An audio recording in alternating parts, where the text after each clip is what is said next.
So what if I told you that there is a surefire way, a proven system to become a millionaire or a multi-millionaire? Well, the sad fact is that unless you're willing to put in the work, there's pretty much no way that if you're not one already, or you're not about to inherit millions, that you're going to get to millionaire or multi-millionaire status. But I have worked with a great number of millionaires over the course of my practice, and I've learned some things from them along the way that I want to share with you that I think could help you get the best chance, if you follow these principles, of becoming a millionaire or a multi-millionaire. Hi, I'm John Norberg, and welcome to the Financial Prof Series. So, a few things that I've picked up along the way, and I'm just going to share these with you one by one, and I'd love to hear your feedback as to whether you've experienced the power of any of these systems in your life. So, first things first, systems. Systematize everything is tip number one. When I work with millionaires, I find that they have oftentimes, if not almost as a rule, systematized large swaths of their life. And this could be something very simple, right? Like making sure that their bills are on auto pay, making sure that when they pay their employees, it's through an automatic system rather than having to write out a check each time. Or more complicated things, having processes and systems in place for their business that allow them the best chance of success because they know exactly what happens when a new customer, client, patient, whatever the case may be, walks in that door until they're fully onboarded and experiencing part of the great system that is their whole practice. So tip number one, again, systematize everything. A wise man once said, winners have systems, but losers have goals. I think that's a little strong, but it gets the point across. So, number two, embrace the power of delegation.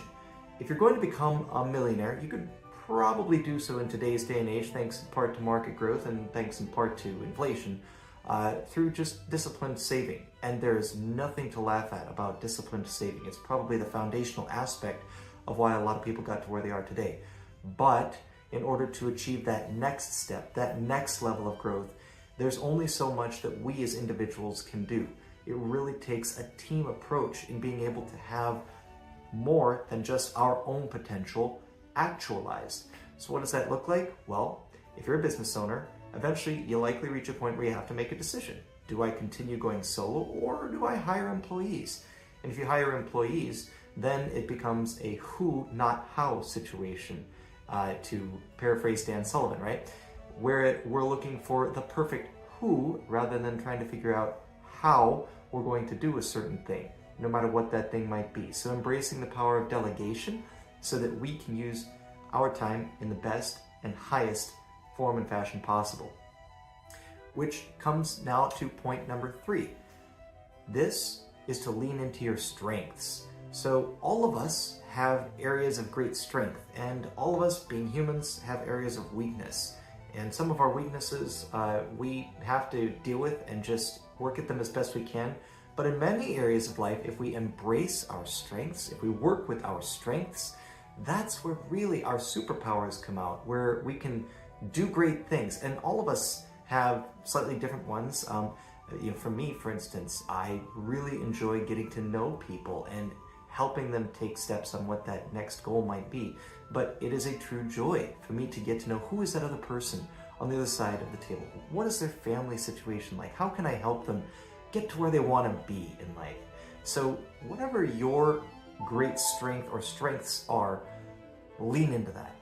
Make it what you're focusing on. Just one more quick example from my own personal life. There was a time when I was very much not in an area of my strength. I was working in a very methodical, detail-oriented, tick and tie accounting type job. And I could do it. I was decent at it. It wasn't my strength though. It kind of sucked the lifeblood out of me. And I didn't like that. I didn't like the way that when I would come home from work at the end of the day, I found that I was just not that pleasant to be around. So what did I do? Eventually, I got into a job where I was able to be much more personal, help people on a one-on-one level, and really began to find that my strength lie there. So again, number three, lean into your strengths. And then finally, number four, and I think this kind of wraps them all up because there's an element of this in everything we've talked about today. and that is embrace the power of delayed gratification. So what does that look like? Well, on a very simple level, probably something that most people who are on that path to millionairehood or want to be, is saving for retirement, for a new house purchase, or whatever it might be. So instead of using those dollars today to go down to McDonald's and get a burger and fries, they're taking a little extra and putting it into their Roth IRA or Roth 401k or their savings account to build the business from. Delayed gratification can also look like, well, okay, now my business is actually getting some real revenue. We're having some traction. What do we do next?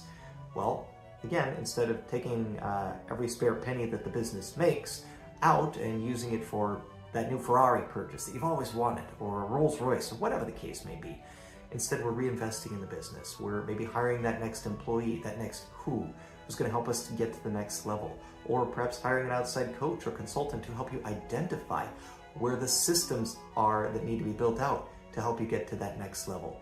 So again, delayed gratification. It is probably the single most common and prevalent factor among the millionaires and multimillionaires I work with that helps them to be who they are and to achieve what they've achieved.